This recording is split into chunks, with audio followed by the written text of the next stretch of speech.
Velkommen til Kender du typen? I dag er vi taget på landet for at se på børns vilkår under opvækst på landet.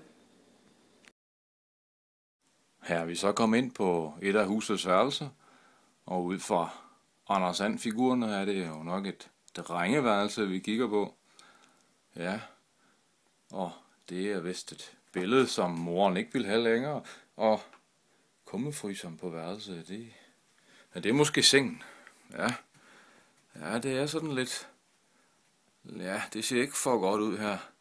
Det er lidt laset, og sikkert nogle kår, de har boet i, de stakkels drenge. Og her er vi så kommet ind i endnu et møbeltomt værelse. Og ja, der var væggen. Ikke noget stort rum, vi har med at gøre her. Møbelfrit rum, må vi jo så sige til. Og et billede, det var det der lige. Og ellers så kan vi så se, at gardinerne, de er måske altid hængt sådan. Og så er vi kommet ind i det store værelse. Det røde rum. Og det er jo en romantisk farve. Og vi kan her se, det må være børnene. Der er sandelig en, der er blevet forfordelt noget der. Prøv at se de der små billeder der. Det er jo brødrene, ja. Og de er der herinde. Og så har man lige valgt et stort billede der, ja. Og til forskel kan vi jo se, til de andre rum her, så er det her rum her, det røde rum her, jamen det er jo udstyret med møbler.